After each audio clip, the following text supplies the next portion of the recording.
નમસ્કાર. આપણે રિસ્ટ્રિક્શન ઉત્સેચકો વિશે ચર્ચા કરી રહ્યા હતા, જેની અંદર આપણે HIND2 જેવું ઉદાહરણ સમજ્યા.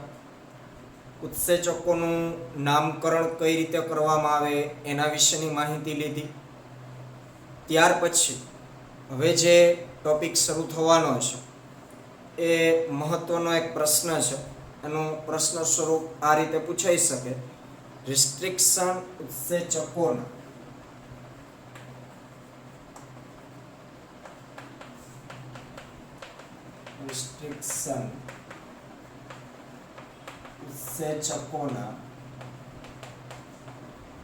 પ્રકારો જણાવી.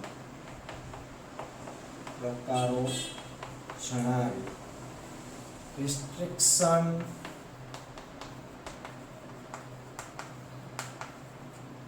એન્ડોન્યુક્લિયસ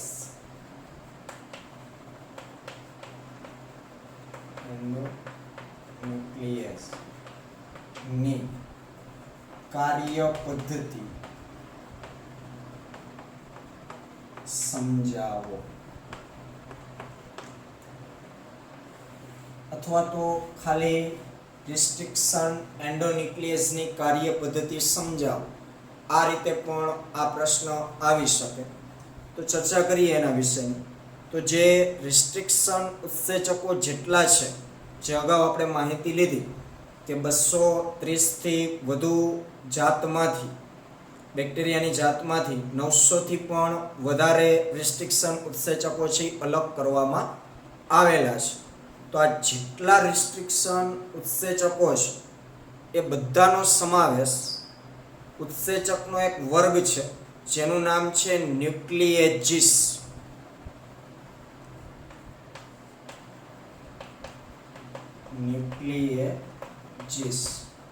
આ ન્યુક્લિએજીસ નામનો ઉત્સેચકોનો એક મોટો વર્ગ છે.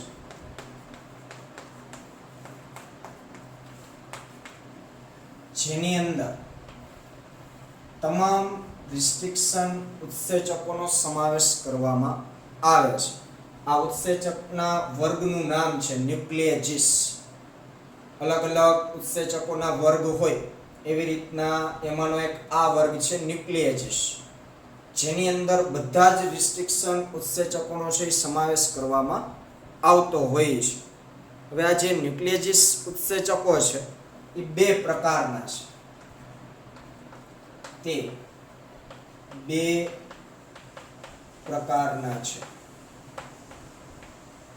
પ્રકારના એટલે એક એક્ઝોન્યુક્લિયસ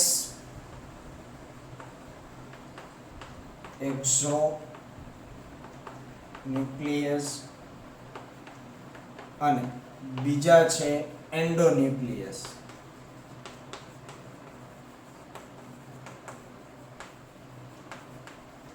આ ન્યુક્લિએજીસ વર્ગની અંદર આવા બે પ્રકારના ઉત્સેચકોનો સમાવેશ થાય છે, એક્ઝોન્યુક્લિયસ અને એન્ડોન્યુક્લિયસ. એટલે આ ખાલી બે ઉત્સેચક નથી. એક્ઝોન્યુક્લિયસ પ્રકારના પણ ઘણા બધા ઉત્સેચકો છે અને એન્ડોન્યુક્લિયસ પ્રકારના પણ ઘણા બધા ઉત્સેચકો છે. પણ આ જે ન્યુક્લિએજીસ વર્ગ છે એની અંદર આવા બે પ્રકારના પાછા ઉપવર્ગ પાડેલા હોય. એમાંના અમુક એક્ઝોન્યુક્લિયસમાં આવે, અમુક ઉત્સેચકો એન્ડોન્યુક્લિયસની અંદર આવે. આ બંને ઉત્સેચકોનું કાર્ય છે ડીએનએ ને કાપવું, પણ બંને ડીએનએ ને અલગ અલગ રીતે કાપે છે. બંનેનું કામ તો શું છે? ડીએનએ ને કાપવાનું જ. પણ એક્ઝોન્યુક્લિયસ ઉત્સેચક ડીએનએ ને અલગ રીતે કાપે છે. એન્ડોન્યુક્લિયસ ઉત્સેચક છે તો એ પણ ડીએનએ ને અલગ રીતે કાપે છે. હવે કઈ રીતે કાપે છે? તો જે એક્ઝોન્યુક્લિયસ ઉત્સેચક છે,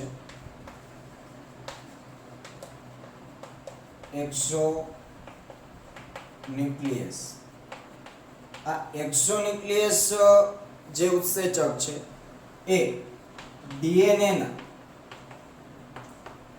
છેડા પરથી કાપ મૂકે છે.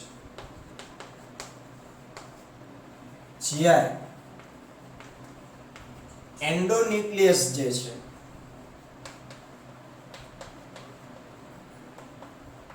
એન્ડોન્યુક્લિયસ એ ડીએનએ ની અંદર એન્ડોન્યુક્લિયસ ડીએનએ ની અંદર ચોક્કસ સ્થાનેથી કાપ મૂકે છે. કાપ મૂકે છે મતલબ ન્યુક્લિયોટાઇડને દૂર કરવા. બરોબર, કારણ અગાઉ આપણે સમજી જ લીધું છે કે ડીએનએ દ્વિશૃંખલીય હોય, કુંતલાકાર. એક શૃંખલામાં એ હોય તો એની સામેની બીજી શૃંખલામાં એની સામે ટી ની જોડ હોય. એક શૃંખલામાં સી હોય તો એની સામેની શૃંખલામાં સી ની સામે જી હોય. આ 4 ન્યુક્લિયોટાઇડ છે ATCG, એડિનાઇન, થાઇમિન, સાઇટોસિન અને ગ્વાનિન. આપણે આ જાણીએ છીએ. અને એ સામે હંમેશા ટી હોય, સી સામે હંમેશા જી ની પેર હોય, ATCG. એ અને ટી વચ્ચે ડબલ હાઇડ્રોજન બંધ હશે, જ્યારે સી અને જી વચ્ચે ટ્રિપલ હાઇડ્રોજન બંધ હશે. તો હવે આ જે ન્યુક્લિયોટાઇડ ગોઠવાયેલા છે આખા ડીએનએ ઉપર, એમાં જે એક્ઝોન્યુક્લિયસ ઉત્સેચકને આપણે કોઈ ડીએનએ ને કાપવા માટે પ્રક્રિયા કરાવીએ, કોઈ ડીએનએ છે એના ઉપર એક્ઝોન્યુક્લિયસ ઉત્સેચક આપણે નાખશું તો એ શું કરશે? જે છેડાના ભાગ હોય ડીએનએ ના, જે અંતિમ છેડાઓ, એ છેડાના ભાગેથી ન્યુક્લિયોટાઇડને એ કાપી નાખે. જ્યારે એન્ડોન્યુક્લિયસ જે ઉત્સેચક છે એને આપણે કોઈ ડીએનએ ઉપર નાખશું તો એન્ડોન્યુક્લિયસ ઉત્સેચક છે ડીએનએ ની અંદર કોઈ મધ્યમ વચ્ચેના સ્થાનેથી છે એ ન્યુક્લિયોટાઇડને દૂર કરે છે.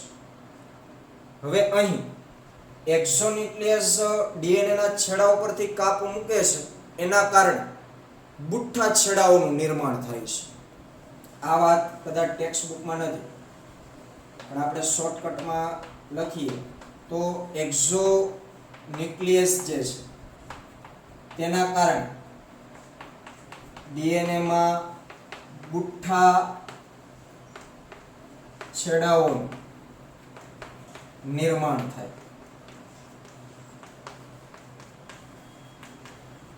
કારણ કે છેડાના ભાગેથી કાપી નાખે એટલે છેડો બુઠ્ઠો થઈ જાય. જ્યારે એન્ડોન્યુક્લિયસ જે ઉત્સેચક છે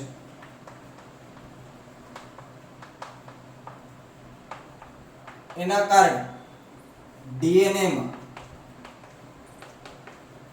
ચીપકો છેડાઓનું નિર્માણ થાય. ચીપકુ છેડાઓ એટલે કે એ રીતે કપાયેલા હોય કે જેથી કરીને આપણે કોઈ બે ડીએનએ ના ટુકડાઓને જોડવા હોય તો એકબીજામાં બંધ બેસતા હોય. એ બંધ બેસતા એવા કટકાઓનું નિર્માણ કરશે, જેને આપણે નામ આપીએ છીએ ચીપકુ છેડાઓ. એ આગળની આકૃતિ 11.1 જે છે એ આપણે સમજશું એટલે તમને આ ચીપકુ છેડાઓ શું છે, કેવી રીતના નિર્માણ થાય સમજાઈ જશે. તો આ બે પ્રકારના એક્ઝોન્યુક્લિયસ અને એન્ડોન્યુક્લિયસ. હવે જે વાત કરવાની છે માત્ર ને માત્ર આપણે એન્ડોન્યુક્લિયસની કાર્ય પદ્ધતિ વિશે સમજવાનું છે. કારણ કે રિકોમ્બિનન્ટ ડીએનએ તૈયાર કરવું હોય તો એની અંદર આપણે બે ડીએનએ ના ટુકડાઓને જોડી અને એક નવું ડીએનએ બનાવીએ છીએ. તો હવે આ બે ડીએનએ ના ટુકડાઓ એકબીજા સાથે બંધ બેસે એવું કોના દ્વારા કાપીએ તો શક્ય બને? એન્ડોન્યુક્લિયસ દ્વારા. એક્ઝોન્યુક્લિયસ પણ કાપે છે ડીએનએ, પણ એના કાપવાથી શું થાય છે? બુઠ્ઠા છેડાઓનું નિર્માણ. અને બુઠ્ઠા છેડા બને તો આપણે બે ડીએનએ ના ટુકડાઓને એકબીજા સાથે જોડી શકતા નથી. એટલે ડીએનએ રિકોમ્બિનન્ટ ડીએનએ ટેકનોલોજીમાં ડીએનએ ને કાપવા માટે માત્ર ને માત્ર કયા ઉત્સેચકનો ઉપયોગ થાય છે? એન્ડોન્યુક્લિયસ ઉત્સેચકોનો જ ઉપયોગ ડીએનએ ને કાપવા માટે થાય છે. એની પાછળનું કારણ કે તે ચીપકુ છેડાઓનું નિર્માણ કરે છે, જેથી કરીને બે ટુકડાઓ એકબીજામાં બંધ બેસી શકે અને આરડીએનએ નું સર્જન થઈ શકે. તો હવે આપણે વાત કરવાની છે એન્ડોન્યુક્લિયસ ઉત્સેચકની કાર્ય પદ્ધતિ, કે કેવી રીતના એક કામ કરે છે. તો એની આપણે ચર્ચા કરીએ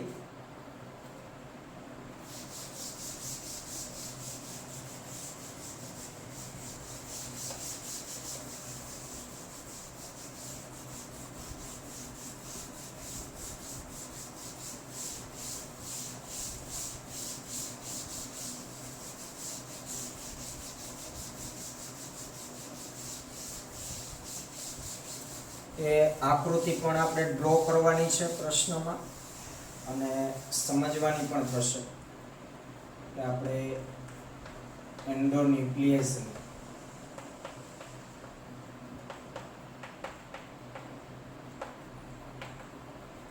કાર્ય પદ્ધતિ એના વિશે વાત કરીએ. તો પ્રત્યેક રિસ્ટ્રિક્શન એન્ડોન્યુક્લિયસ જ્યારે આપણે ડીએનએ ને કાપવા માટે એનો ઉપયોગ કરશું તો હવે માની લો કે કોઈ માધ્યમની અંદર ટેસ્ટ ટ્યુબ અથવા કોઈ માધ્યમની અંદર ડીએનએ આપણે નાખ્યું છે, હવે એને આપણે કાપવું છે તો આણ્વિક કાતર તરીકે આપણે કેનો ઉપયોગ કરશું? એન્ડોન્યુક્લિયસ. તો હવે એન્ડોન્યુક્લિયસને આપણી માધ્યમમાં નાખશું કે જેમાં ડીએનએ છે. તો પહેલા એન્ડોન્યુક્લિયસ ઉત્સેચક શું કરશે? આખા ડીએનએ ની પ્રદક્ષિણા કરશે, આખા ડીએનએ માં એ ફરી લેશે. હવે શું કામ ફરે છે? તો પહેલા તો એ ડીએનએ ની આખી લંબાઈનું એ નિરીક્ષણ કરશે. એટલે એન્ડોન્યુક્લિયસ ડીએનએ ની શૃંખલાની લંબાઈનું નિરીક્ષણ કર્યા પછી જ તે કાર્ય શરૂ કરે છે. તે ડીએનએ ની લંબાઈ નિરીક્ષણ કર્યા પછી જો કાર્ય કરે છે. શું કામ? તો પહેલા તો એ આખા ડીએનએ ની પ્રદક્ષિણા કરશે, કારણ કે એને કાપવા જાય છે તો પછી માફી માંગવી પડે ને, એટલે પહેલા પ્રદક્ષિણા કરી લે. એટલે નહીં, પ્રદક્ષિણા એટલા માટે કરે છે કે એ ગોતે છે ડીએનએ. શું ગોતે છે? એમનું ઓળખ સ્થાન. આપણે આગળ ચર્ચા કરી ને કે પ્રત્યેક રિસ્ટ્રિક્શન ઉત્સેચકોના ડીએનએ ની અંદર ઓળખ સ્થાન હોય છે. આપણે હિન્દ 2 માં 6 નાઇટ્રોજન બેઝ વાળી જે વાત કરેલી AAGCTT, એક જ શૃંખલા ઉપર લાઈનમાં આવા 6 અક્ષર દેખાય એટલે કોનું ઓળખ સ્થાન થયું કહેવાય? હિન્દ 2 નું. એવી રીતના તો દરેક રિસ્ટ્રિક્શન એન્ડોન્યુક્લિયસ માટેના ઓળખ સ્થાન હોય જુદા જુદા. આકૃતિમાં આપણે એક ઉદાહરણ ઇકો R1 નું છે, એના ઓળખ સ્થાનથી આપણે એક આપણી સમજવાની જ છે. એટલે હું બોલું છું એ વ્યવસ્થિત સાંભળી અને સમજજો કે આખી લંબાઈનું નિરીક્ષણ કરે છે. એ નિરીક્ષણ એટલા માટે કરે છે કે ગોતે છે પોતાનું ઓળખ સ્થાન કે મારે ક્યાંથી કાપ મૂકવાનો છે. તો એનું ઓળખ સ્થાન જ્યાં સુધી એને મળશે નહીં ત્યાં સુધી પ્રદક્ષિણા કરશે. પછી જેવું એના ઓળખ સ્થાન એનું મળી જાય કે હા આ મારું ઓળખ સ્થાન છે એટલે ત્યાંથી એ કાપવાનું શરૂ કરશે. જ્યારે તે પોતાનો વિશિષ્ટ ઓળખ ક્રમ પ્રાપ્ત કરી લે છે ત્યારે તે ડીએનએ સાથે જોડાય છે અને બેવડા કુંતલની બંને શૃંખલા શર્કરા ફોસ્ફેટ જે આધાર સ્તંભ હોય, આપણે આ જે ડીએનએ આમ દોરીએ છીએ એની શૃંખલા, તો આ જે બોર્ડર આપણે દોરી છીએ બોર્ડરમાં શું હોય? શર્કરા અને ફોસ્ફેટ એના આધાર સ્તંભ અને ન્યુક્લિયોટાઇડ આ રીતે આમ સામે જોડાયેલા હશે. તો આ બોર્ડર જે આપણે દોરી છીએ એ શર્કરા અને ફોસ્ફેટની બોર્ડર એનો આધાર સ્તંભ છે. તે જ્યારે એ એન્ડોન્યુક્લિયસને એમનું ઓળખ સ્થાન મળી જશે એટલે ઓળખ સ્થાન પાસે બંને શૃંખલામાં જે આ શર્કરા ફોસ્ફેટ આધાર સ્તંભ છે ત્યાંથી એ કાપવાનું શરૂ કરશે. હવેની વાત છે ખાસ મહત્વની સમજવા જેવી છે કે પ્રત્યેક રિસ્ટ્રિક્શન એન્ડોન્યુક્લિયસ ડીએનએ વિશિષ્ટ પેલિન્ડ્રોમિક ન્યુક્લિયોટાઇડ શૃંખલાઓને ઓળખે છે. પ્રત્યેક રિસ્ટ્રિક્શન એન્ડોન્યુક્લિયસ જોજો ખાસ સમજો. એન્ડોન્યુક્લિયસ ડીએનએ માં વિશિષ્ટ પેલિન્ડ્રોમિક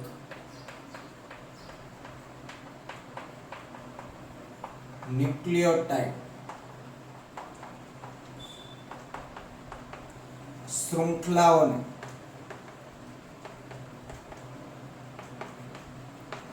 ઓળખે છે.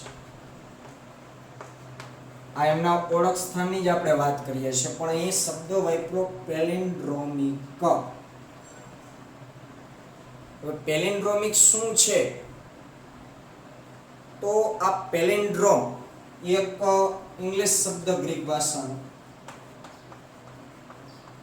પેલિન્ડ્રોમ. આ પેલિન્ડ્રોમનો અર્થ એવો થાય કે તે શબ્દોનો સમૂહ છે જેને તે એવા શબ્દોનો સમૂહ છે જેને આગળથી અને પાછળથી બંને બાજુએથી સરખા વાંચી શકાય. આ એવા શબ્દનો સમૂહ કે જેને આગળ અને પાછળ બંને બાજુથી તમે વાંચો તો સરખું જ વંચાય. આપણે જ્યારે નાના હતા ત્યારે આવા ઘણા બધા શબ્દો બોલતા. લીમડી ગામે ગાડી મળી, એ લાઈનને તમે બંને રીતે વાંચો તો સરખી જ વાંચાય. તો એ જે શબ્દનો સમૂહ થયો એ પેલિન્ડ્રોમ થયો. ટેક્સ્ટ બુકમાં તમને એક ઉદાહરણ આપ્યું છે મલયાલમ, બે બાજુથી વાંચો તો સરખું વંચાય, તો આ પેલિન્ડ્રોમ ક્રમ. આવો ને આવો ન્યુક્લિયોટાઇડનો ક્રમ ડીએનએ માં હોય. ડીએનએ ની અંદર પણ પેલિન્ડ્રોમ બેઝનો જોડનો એક એવો ક્રમ હોય છે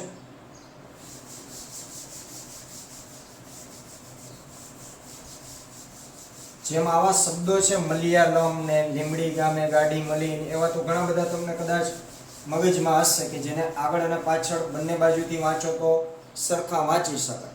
તો ડીએનએ માં પેલિન્ડ્રોમ બેઝનો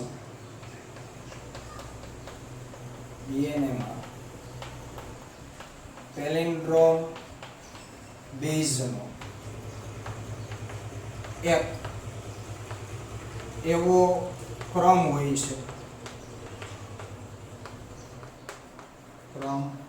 છે જે ડીએનએ ની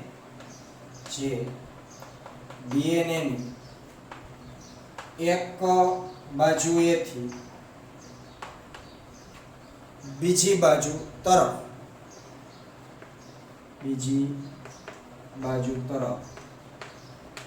આગળ અને પાછળથી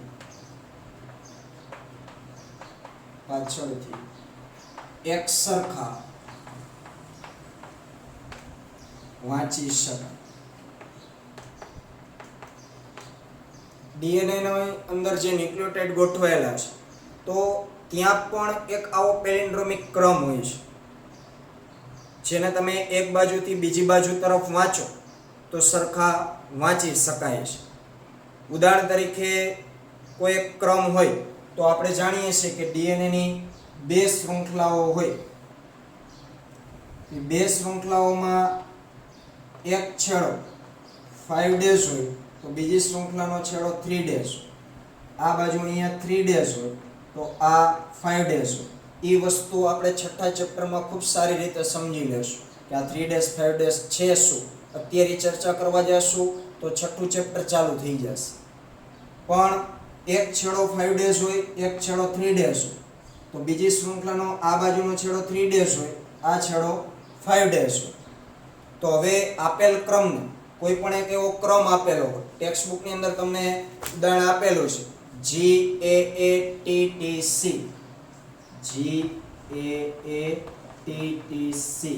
એની સામેની શૃંખલા હું અહીંયા લખી નાખું CTTAAG. બરાબર, સામે આપણે જોડી દીધા.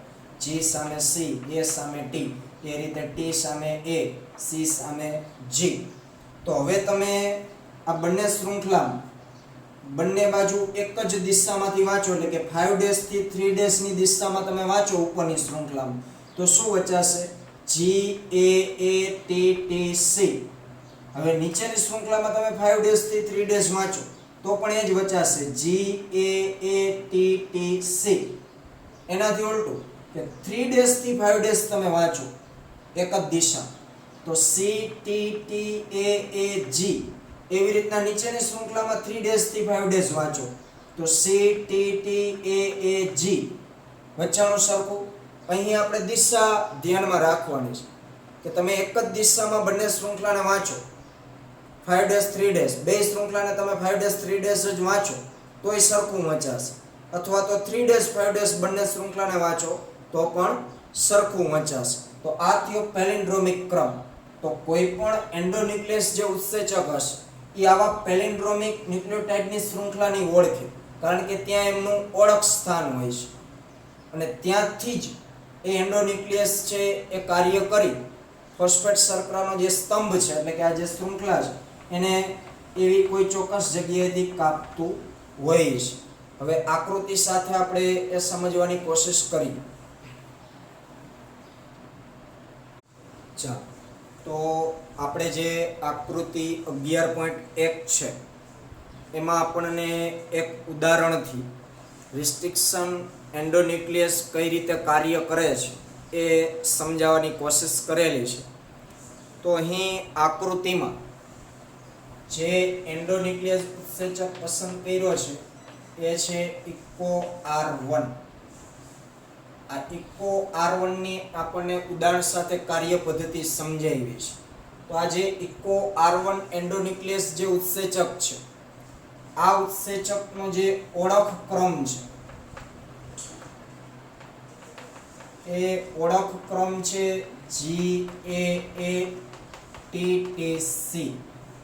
આ જે 6 નાઇટ્રોજન બેઝ છે GAATTC, આ કોનો ઓળખ ક્રમ છે? Eco R1.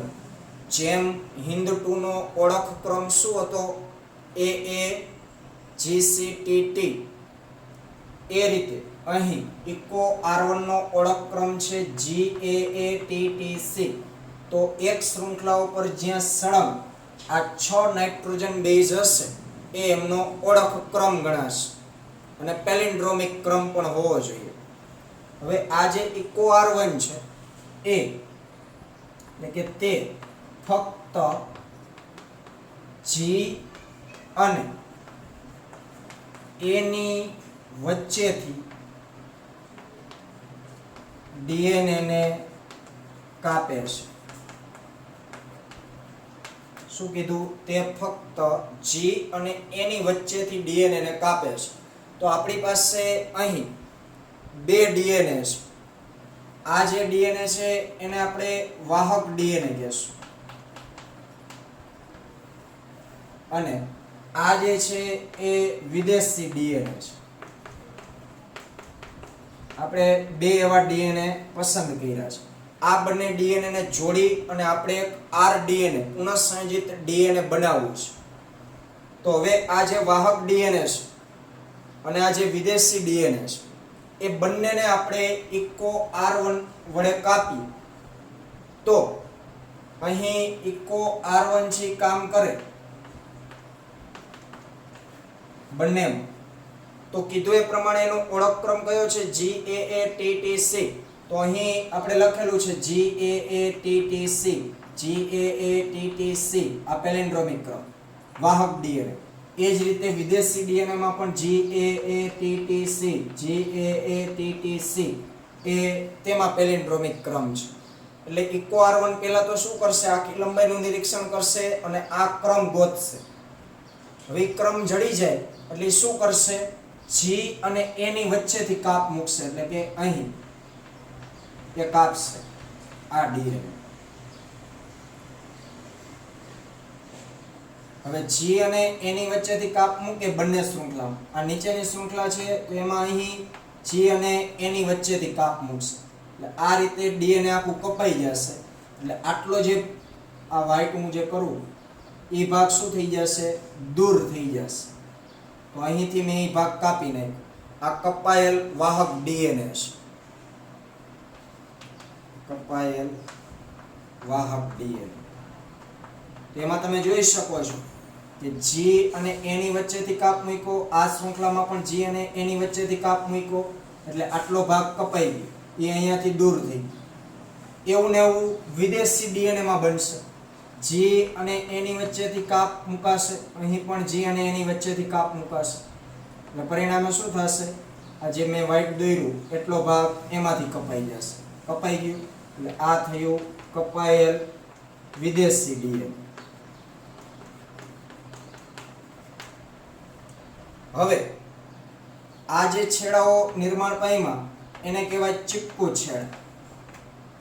હવે આ જે છેડો છે એને આપણે અહીં જોડી શકશું. તો હવે એ બંનેને જોડીએ તો અહીં મેં જોડીને બતાવ્યું છે. G અને C એ તો એમનેમ હતું. હવે અહીં આપણે આ પીળો ભાગ બેસાડીએ એટલે T ની સામે A આવે, આ T ની સામે A આવે, પછી A ની સામે T, A ની સામે T, અહીં GC તો એમના વચ્ચે. એટલે આ જે DNA તૈયાર થયું એને આપણે કહેશું પુનઃસંયોજિત DNA. તો આ રીતે કોઈ પણ એન્ડોન્યુક્લિયસ ઉત્સેચક છે એ કામ કરતું હોય છે. આ બંને તમે છેડાઓ જોવો તો એકબીજામાં બંધ બેસે એવા છેડાઓ છે, એકબીજામાં ફિક્સ બેસી જાય એ રીતે. કારણ કે આ ભાગ અહીંયાથી કપાઈ ગયો છે. હવે આ ભાગને આમ બેસાડશું એટલે આ એ આ T ની સામે આવશે, આ એ આ T ની સામે આવશે, આ T આ A ની સામે આવશે, આ T આ A ની સામે આવશે. એટલે એકબીજામાં જોડાઈ જશે એટલે આખું એક નવું બીજું DNA તૈયાર થઈ જશે, જેને આપણે કહેશું rDNA, પુનઃસંયોજિત DNA. ક્લિયર આટલું? આ જે વસ્તુ આકૃતિમાં સમજ્યા એ આપણે થિયરી બેઝ પાછી આગળના લેક્ચરમાં છે એ ચર્ચા કરવાની થશે.